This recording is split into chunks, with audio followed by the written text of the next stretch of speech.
નમસ્કાર દર્શક મિત્રો, ટોક વિથ ભાવનગરમાં હું છું નીતિન સોની। આમ તો કહી શકાય કે જેમ દૂધમાં સાકર ભળે એ રીતે તિબેટીયનો છે એ ભાવનગરમાં ભળી ગયા છે। એટલા માટે કહી શકાય જ્યારે જ્યારે શિયાળાનો સમય આવતો હોય છે ત્યારે તિબેટીયનો છે એમની પોતાની એક વુલન માર્કેટ બનાવતા હોય છે। અને આમ જોવા જઈએ તો 1972થી જે તિબેટીયનો છે એ ભાવનગરમાં પોતાનો માલ વેચવા માટે આવતા હોય છે। આપણી સાથે તેમના જે આગેવાન છે આપણે તેમને પૂછવાના છીએ કેટલા વર્ષોથી અહીં આવી રહ્યા છે, શું કારણ છે। ખાસ करके आप जो ये वुलन मार्केट लोग के आते हैं, क्या रीज़न है? ये तो हमारा सीज़न का एक जैसे हमारा मम्मी पापा के ज़माने से हमारा एक बिज़नेस है। ये जो है ना, हम लोग है ना शरणार्थी हैं भारत में। सन 1959 से हम चीन ने हमारा जब से देश कब्जा किया तब से हम भारत में ही शरणार्थी लेके बैठा हुआ है। तब से है ना हमारा पास ऐसे भारत सरकार की तरफ से हमारा रहने के लिए तो मकान वगैरह दिया हुआ है, ज़मीन वगैरह दिया हुआ है, लेकिन हमारा रोज़ी रोटी के लिए कोई ये नहीं था, हमारा पास कोई ये नहीं था। इसलिए हम लोग ये सीजनल बिजनेस करते हैं।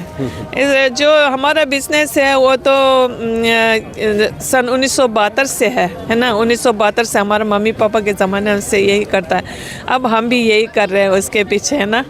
फिर ये तो भावनगर में तो क्या बोल रहे हैं, यहाँ पर हम लोग जब से आया तब से, हमारे मम्मी पापा के ज़माने से जब से आया तब से हम लोग यहीं भावनगर में ही रहते हैं। वैसे तो हमारा आदमी हर इंडिया में है, पूरी इंडिया में रहते हैं, क्योंकि ना ऑल इंडिया में हमारा आदमी यही सीजनल बिजनेस करता है। तो फिर हमारे पास आइटम तो हर साल लेटेस्ट आता है, जैकेट आता है बच्चे से लेकर बड़े तक। मतलब आज जन्मा होगा ना तो फिर उससे लेकर जब बुजुर्ग तक का पूरा का आइटम मिलता है। गरम कपड़ हम सिर्फ ये गरम कपड़ ही बेचता है, बाकी आइटम नहीं बेचता है। आप कई लोग बार जो आते हैं गुजरात में तो बार बार आते हैं, भावनगर में तो करीब 1972 से आप लोग आ रहे हैं। ये जो भावनगर में आप आते हैं तो ये जो कपड़े जो बना रहे हो किस प्रकार से, कितने महीनों से पहले बना रहे हैं या तो वैसे ही लेता है? जो छोटा मोटा कपड़े होते हैं जैसे सॉक्स वगैरह होता है, हाथ मोजा वगैरह होता है, वो तो है ना हमें ना अपना घर में ही बनाते हैं। ज़्यादातर हमारा घर में यही काम करते हैं। लेकिन जो बड़े बड़े जो होता है वो मशीन आजकल तो बहुत महंगाई है, अब हाथ से बनाना तो बहुत महंगा पड़ जाएगा, फिर इसे मशीन में ही बनाना पड़ता है।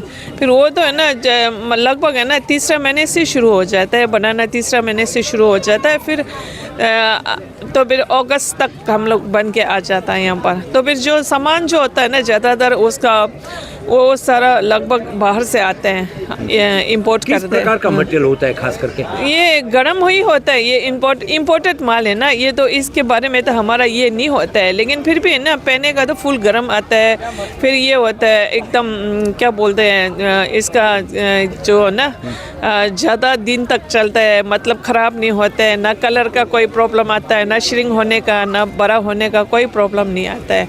भावनगर में कौन कौन सी चीज़ें की ज़्यादातर मांग रहती है? यहाँ पर है ना ज़्यादातर है ना आइटम तो वैसे हर आइटम चलता है, लेकिन उनको ना ज़्यादातर लेटेस्ट मांगता है, वो लेटेस्ट का डिमांड आता है। फिर हम लोग भी लेटेस्ट लेके ही आता है, हर साल वही लेटेस्ट लेके आता है। हाँ। कैसा लगा भावनगर वासियों का प्यार आपको? भावनगर वासी हो तो अच्छा लगा, इसलिए तो हम सन 1972 से हम यहाँ बसा हुआ है। तब से है ना यहाँ हमारा मम्मी पापा के ज़माना से यही है। अब हम भी बुजुर्ग हो रहा है, अब हम भी यही है अभी तक, है ना, क्योंकि यहाँ का व्यवहार अच्छा है, सपोर्ट अच्छा है, सरकार सब कुछ है ना, सब अब भारत सरकार जो है वो हमारे लिए बहुत बहुत ये है, अच्छा है। इसलिए ना भावनगर खासकर भावनगर का वासी है ना वो तो ये है बहुत अच्छा है, इसलिए हम लोग यहाँ आने का मन करता है, हर साल हम यहीं आता है। आपकी जो नई पीढ़ी है वो भी इधर आएगी क्या? अब हमारा नई पीढ़ी तो जैसे है ना हमारा मम्मी पापा का ज़माने में तो कोई एजुकेटेड नहीं है, और इसके बाद है ना गुरुजी के, हमारा दलाई लामा जी की कृपा से ना स्कूल खोला है हमारे लिए, शरणार्थियों के लिए। दलाई लामा जी ने बहुत ये करके है ना स्कूल खोला है, सब कुछ खोला है। इसलिए हमारा ज़माने में तो थोड़ा पढ़ाई लिखा करा है। अब हमारा बच्चे का ना उससे ज़्यादा पढ़ाई लिखाई में उससे ज़्यादा देने का हम ध्यान दे रहे हैं, और हमारा सरकार की तरफ से पूरी कोशिश है, और भारत सरकार की तरफ से भी हमें मदद मिल रहा है। इसलिए अब हमारे बाद हमारा जो बच्चे है वो तो अब कैसे ये पढ़ाई में ज़्यादा ध्यान देता है, तो फिर इसके काम में थोड़ा ये काम जो है ना बहुत दिक्कत है, ये काम इतना आसान नहीं है।